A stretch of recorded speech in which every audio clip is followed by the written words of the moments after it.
하나님께서는 우리에게 주시는 말씀 시편 5편 11절 12절 말씀입니다. 우리 2절 말씀이기 때문에 한 목소리로 함께 읽도록 하겠습니다. 시작.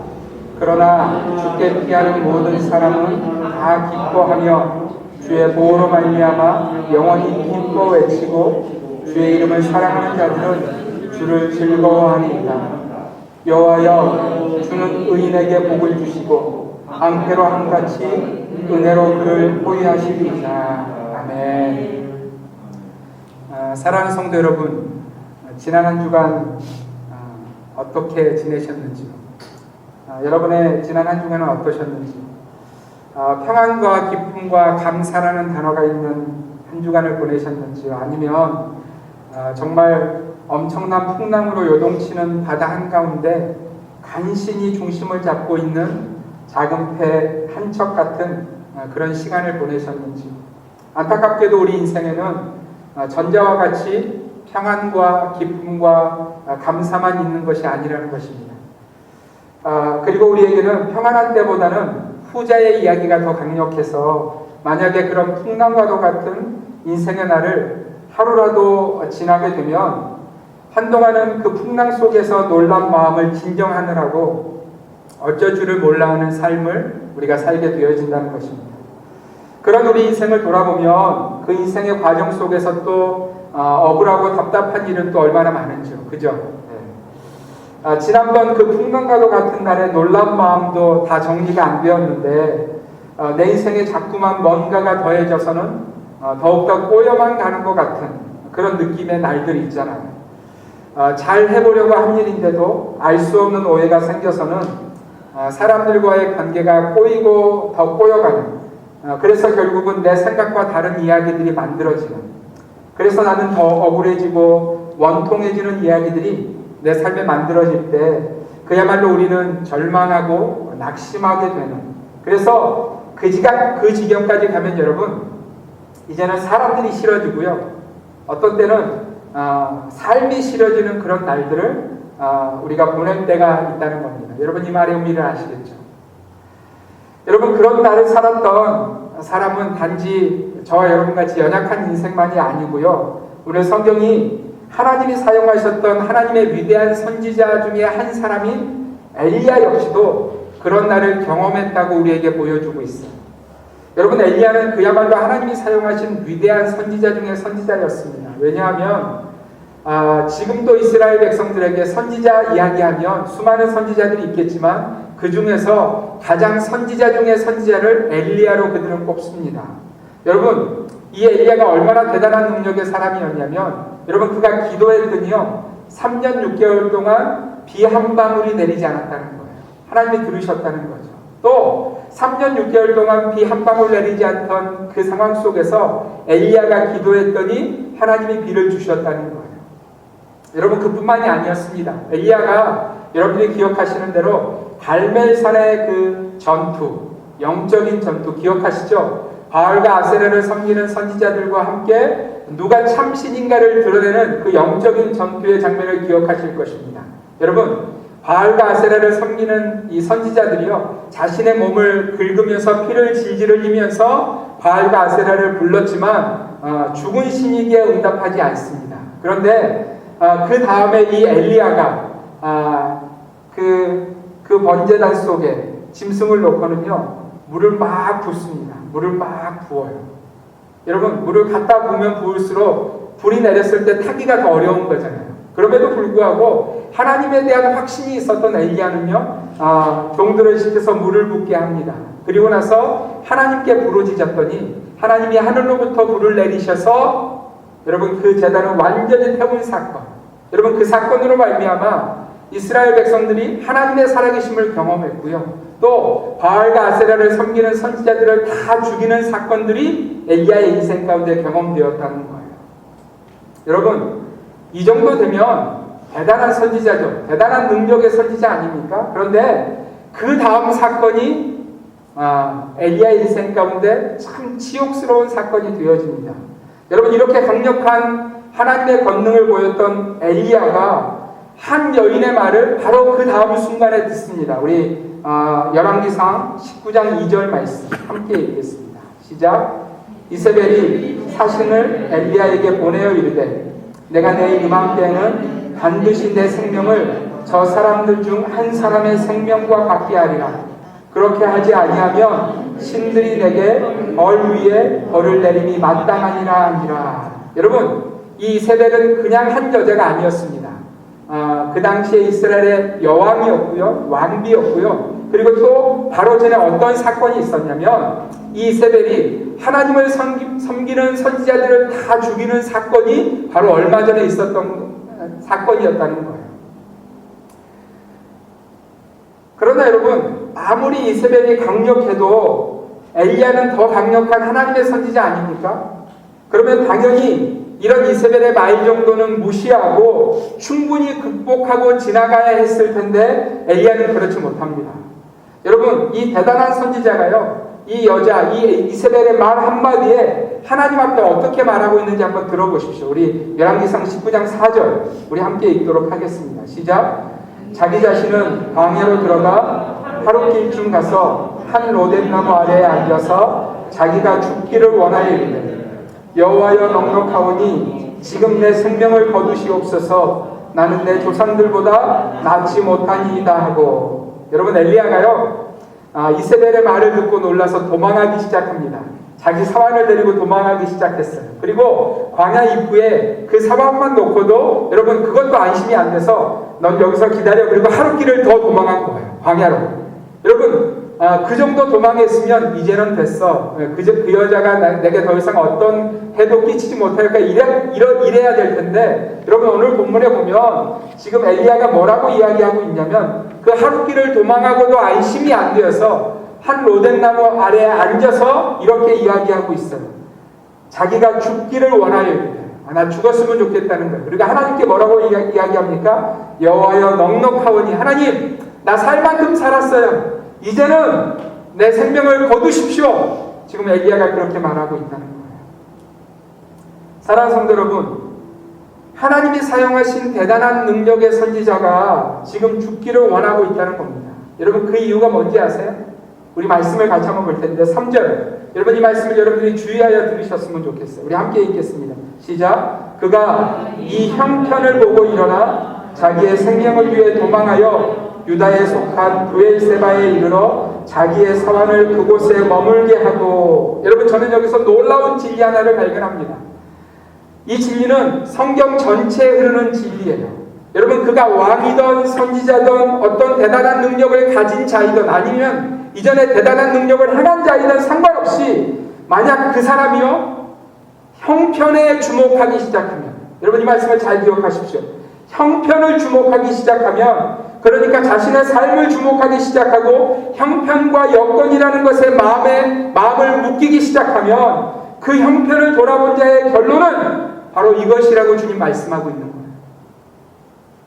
여호와여 넉넉하오니 지금 내 생명을 거두시옵소서. 사랑하는 성도 여러분, 성경에 보여주는 이 진리는요 저와 여러분들에게도 틀리지 않습니다. 여러분, 우리가요 어느 날부터인가, 아니 어느 순간부터인가 우리 삶의 형편을 주목하고 그것에 마음을 빼앗기기 시작하면요, 일단 마음에 무슨 커다란 짐을 진 것처럼 마음이 어려워지기 시작하고요, 그렇게 마음이 어려워지고 어두워지면 가장 먼저 나타나는 현상이 무엇이냐면 사람들과의 관계가 어려워집니다. 그 이후에는 이제 사람 만나는 것이 싫어지고요, 종국에는 그 마음이 깊은 절망의 늪에 빠져서는 원망과 원통함만이 남아서는 엘리야처럼 이렇게 말하는 거예요.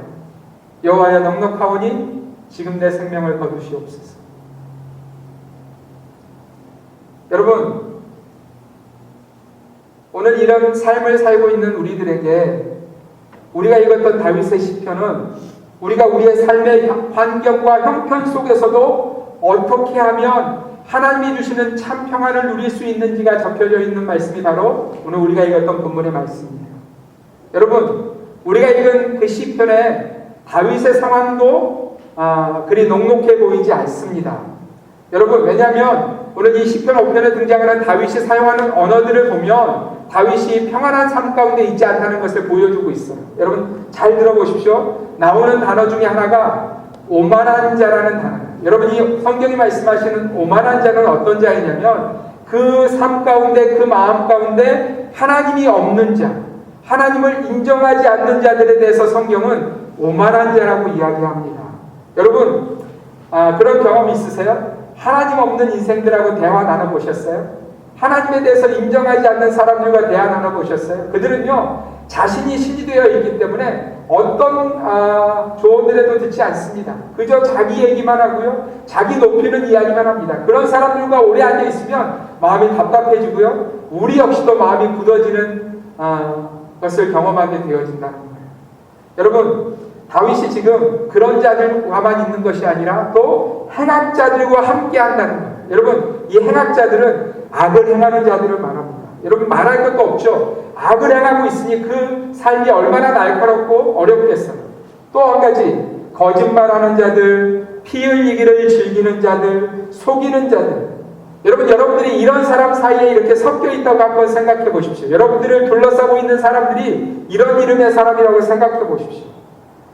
너무 어렵죠. 그들이 아무리 많은 말을 해도 그 말을 순수하게 받아들일 수 없기에 여러분, 그런 이들과 함께하는 것은 굉장히 어려운 일이라는 거예요. 그런데 여러분, 지금 다윗을 둘러싸고 있는 사람들이 그런 사람들이라는 거예요. 또한 다윗은 이런 단어를 사용합니다. 자신의 원수들이 자신 앞에 있다는 거예요.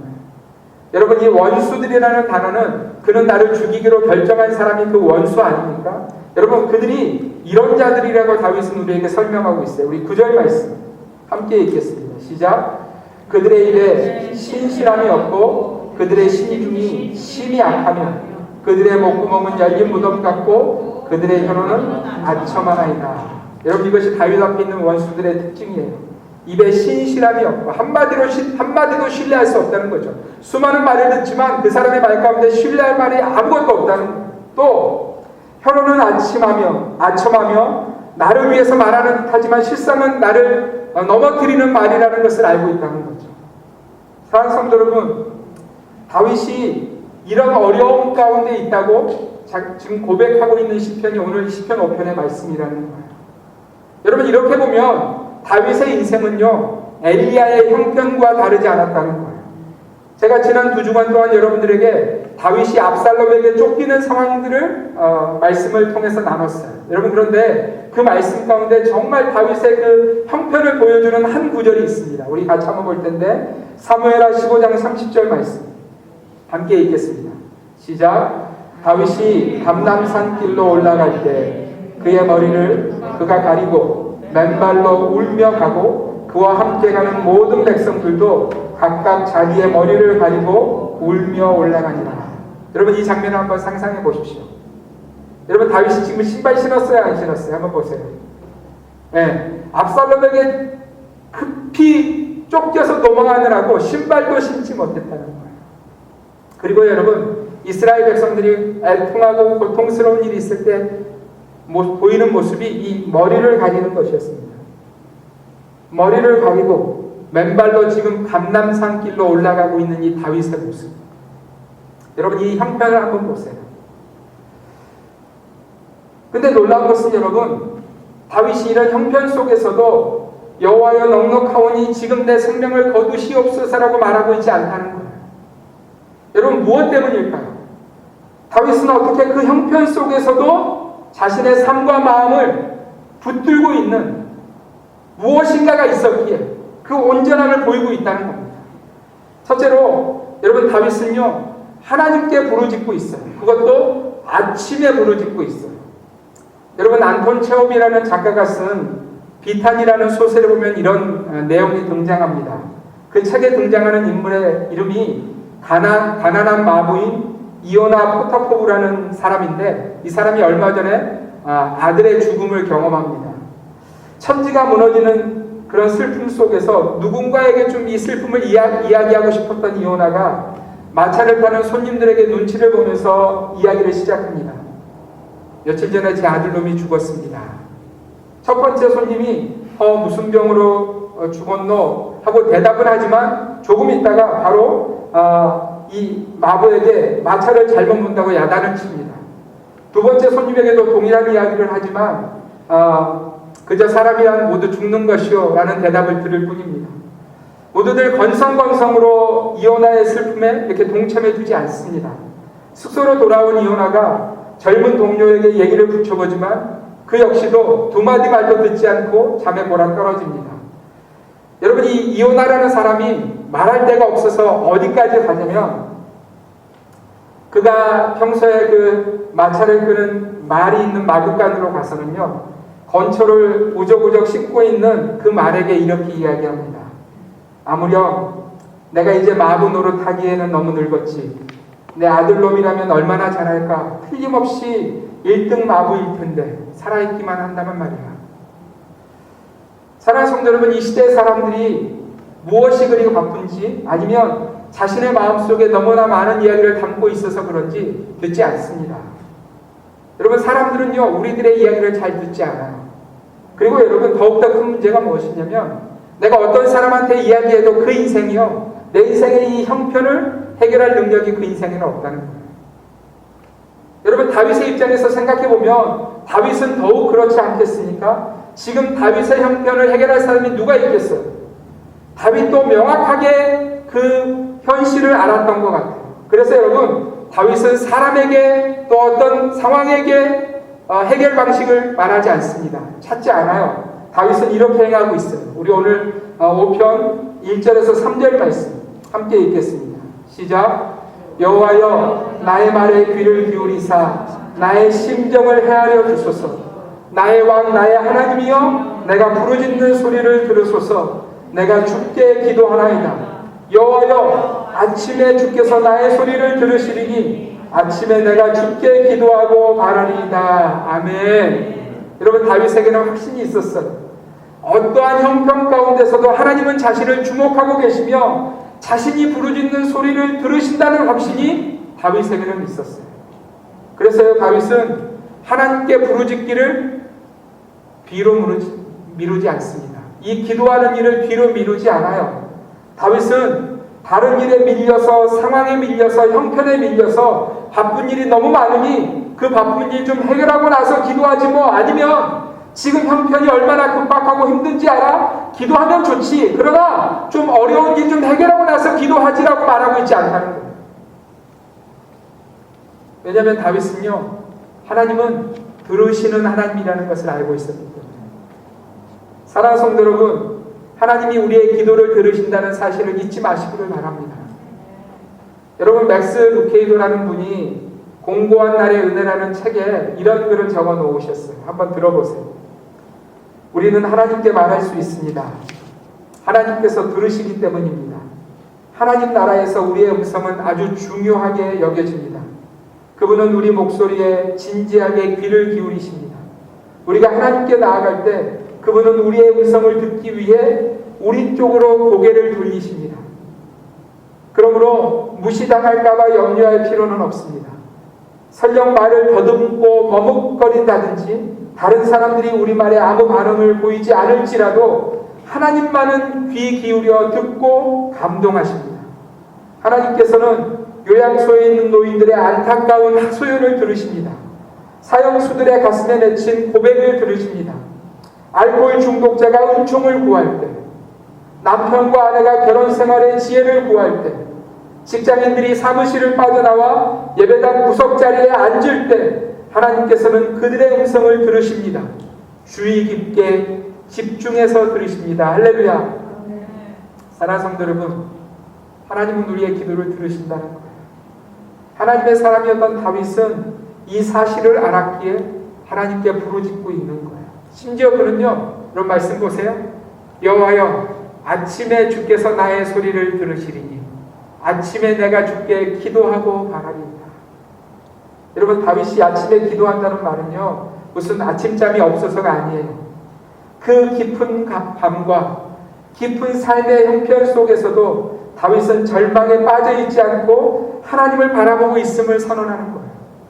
그래서 새날의 해가 떠올랐을 때 다윗은 지난밤의 절망을 떨쳐버리고 자신을 들으시는 하나님께 기도하겠다고 선포하는 거예요. 여러분, 제가 이 말씀을 준비하는데 우리 성도님 중에 한 분과 이렇게 통화하면서 성도님이 제게 이렇게 말씀하셨어요. 목사님, 다시 새벽 기도했으면 좋겠어요 라는 말씀을 해주셨어요. 여러분, 제가 이 말씀 준비하면서 그분의 말이 얼마나 이렇게 하나님 말씀처럼 들렸는지 여러분 보세요.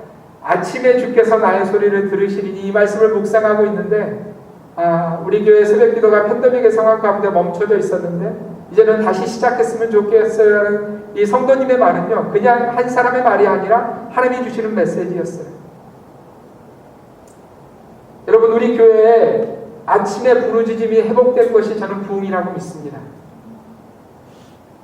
하나님은 반드시 응답하실 것이라고 저는 믿어요.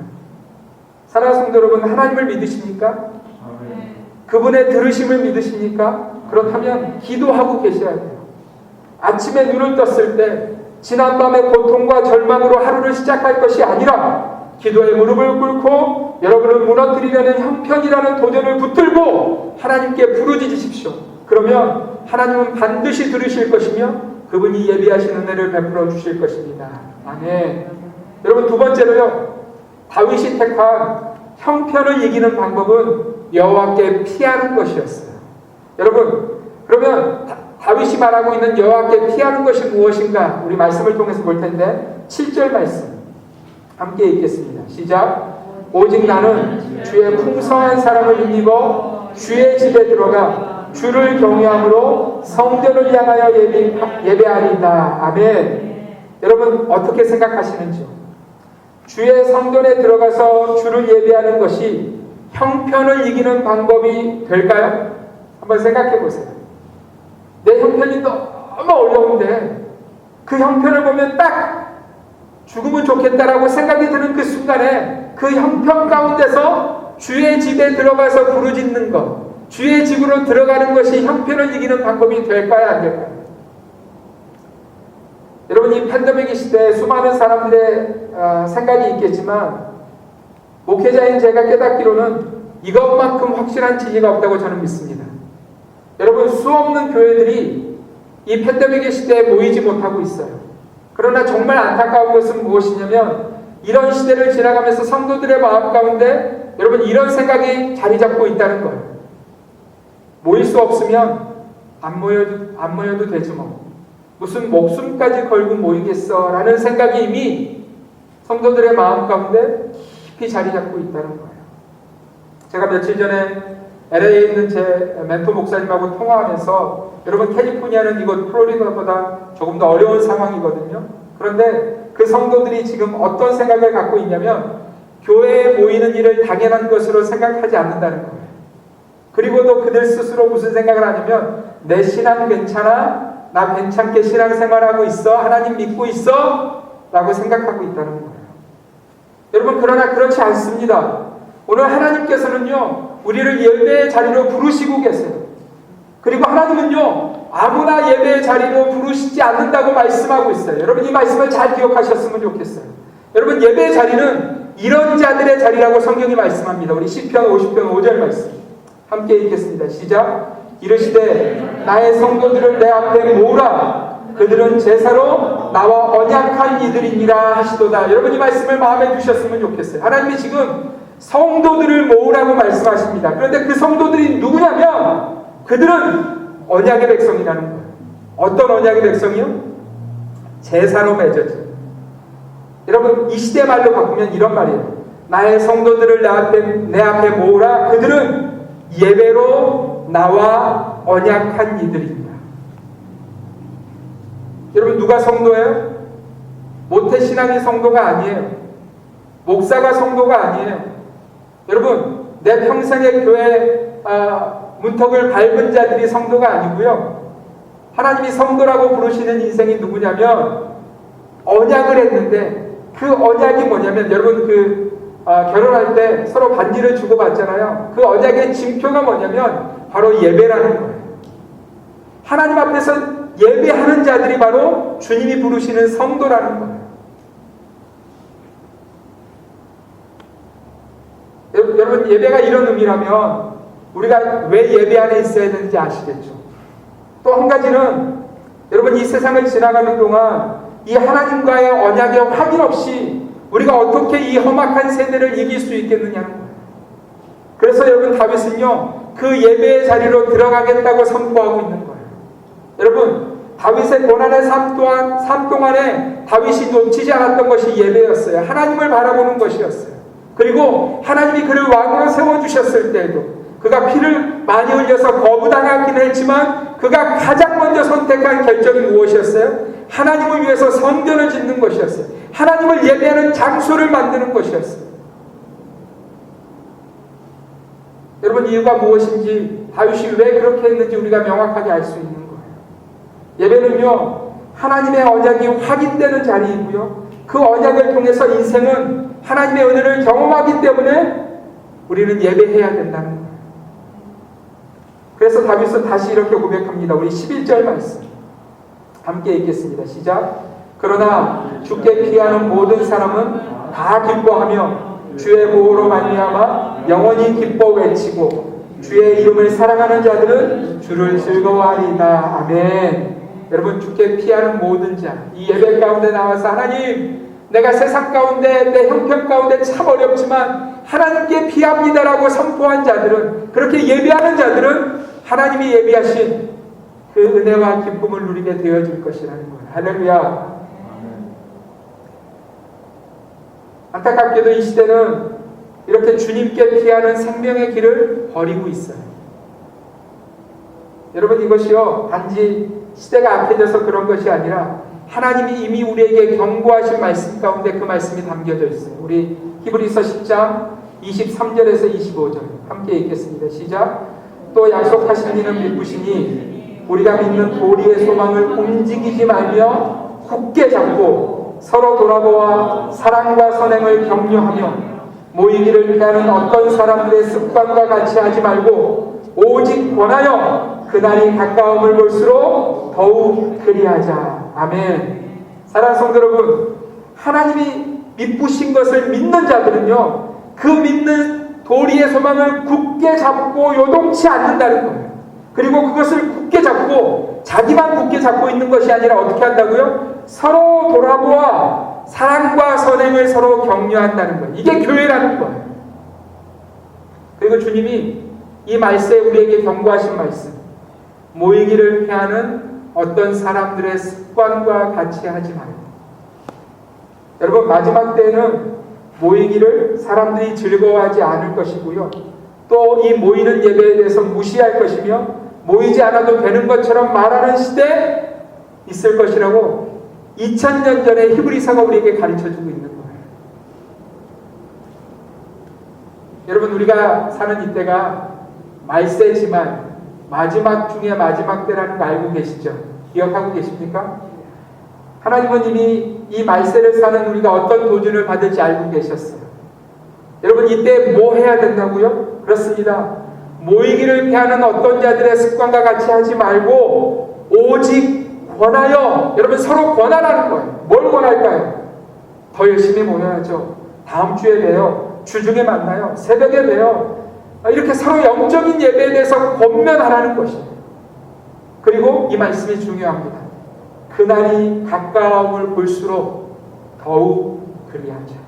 우리 주님 오실 날이 가까우면 가까울수록, 그날이 가까움을 보면 볼수록 더욱 그렇게 권면하고 모이라고 말씀하고 계십니다. 저는 우리 주님의 교회가 주님 오시는 그날을 예비하고 준비하는 공동체가 되기를 간절히 소원합니다. 그리고 결론적으로, 여러분, 왜 우리가 하나님께 피해야 되는지 아세요? 세상에 수많은 것이 있지만 왜 하나님께 피해야 되는지 아세요? 주님이 이렇게 말씀하고 있어요. 우리 이사야 51장 11절과 12절 말씀 함께 읽겠습니다. 시작. 여호와께 구속받은 자들이 돌아와 노래하며 시온으로 돌아오니 영원한 기쁨이 그들의 머리 위에 있고 슬픔과 탄식이 달아나리이다. 이르시되 너희를 위로하는 자는 나 곧 나이니라. 너는 어떠한 자이기에 죽을 사람을 두려워하며 불같이 될 사람의 아들을 두려워하느냐. 사랑하는 성도 여러분, 주님이 지금 이사야를 통해서 하나님이 가슴 치시면서 우리에게 말씀하시는 진리가 무엇이에요? 세상에는 위로가 없다는 거예요. 심지어 사람도 우리 인생의 위로가 될 수 없다는 거예요. 오직 위로는 누구라고 말씀하시냐면 너희를 위로하는 자는 나 곧 나이니. 하나님만이 우리의 위로시라고 말씀하시며 우리가 하나님께로 돌아오라고, 하나님께로 피하라고 말씀하고 있는 거예요. 사랑하는 성도 여러분, 하나님은 우리가 주님께 피할 때 우리의 형편을 충분히 이겨내게 하도록 그 형편 속에서 우리를 건지실 것이라고 우리는 믿는 공동체임을 기억하시기를 바랍니다. 여러분, 여러분의 인생 가운데 어떤 형편이 있는지 사람들은 다 알지 못합니다. 여러분, 사람은 절대로 우리의 의지가 되지 못해요. 여러분, 이런 거 세상은 이렇게 이야기합니다. 그래도 의리가 있어야지. 여러분, 하나님은 한 번도 그 의리에 의지해서 우리 인생을 살라고 말씀하신 적이 없어요. 하나님이 뭐라고 지금 말씀하세요? 너희를 위로하는 자는 나 곧 나이니라. 하나님 외에는 우리의 참된 위로가 없다는 거예요. 여러분의 형편 가운데서 오늘 다윗이 우리에게 가르쳐주는 이 두 가지 진리를 마음에 두시기를 바랍니다. 첫 번째는 하나님께 부르짖으십시오. 아침에 일어나서 주님께 부르짖으십시오. 그럼 주님 반드시 응답하실 거예요. 두 번째, 여호와께, 그 하나님께 피하십시오. 그분만이 우리의 참된 위로가 되실 거예요. 사랑하는 성도 여러분, 형편을 바라보면 엘리야처럼 넘어질 수밖에 없어요. 그러나 그 어려운 형편 속에서도 하나님을 바라보았더니 다윗은 하나님 주시는 위로와 은혜를 받고 있다는 거예요. 이 말씀이 우리들의 신비에 새겨지길 원합니다. 이번 한 주간 동안, 우리의 남은 인생 동안 여러분, 세상을 의지하지 마시고요, 사람 의지하지 마시고요, 오직 하나님만 바라보며 그분께 부르짖고 그분께 피하는 우리 주님의 교회 성도들 되시기를 주님의 이름으로 축원드립니다. 기도하겠습니다.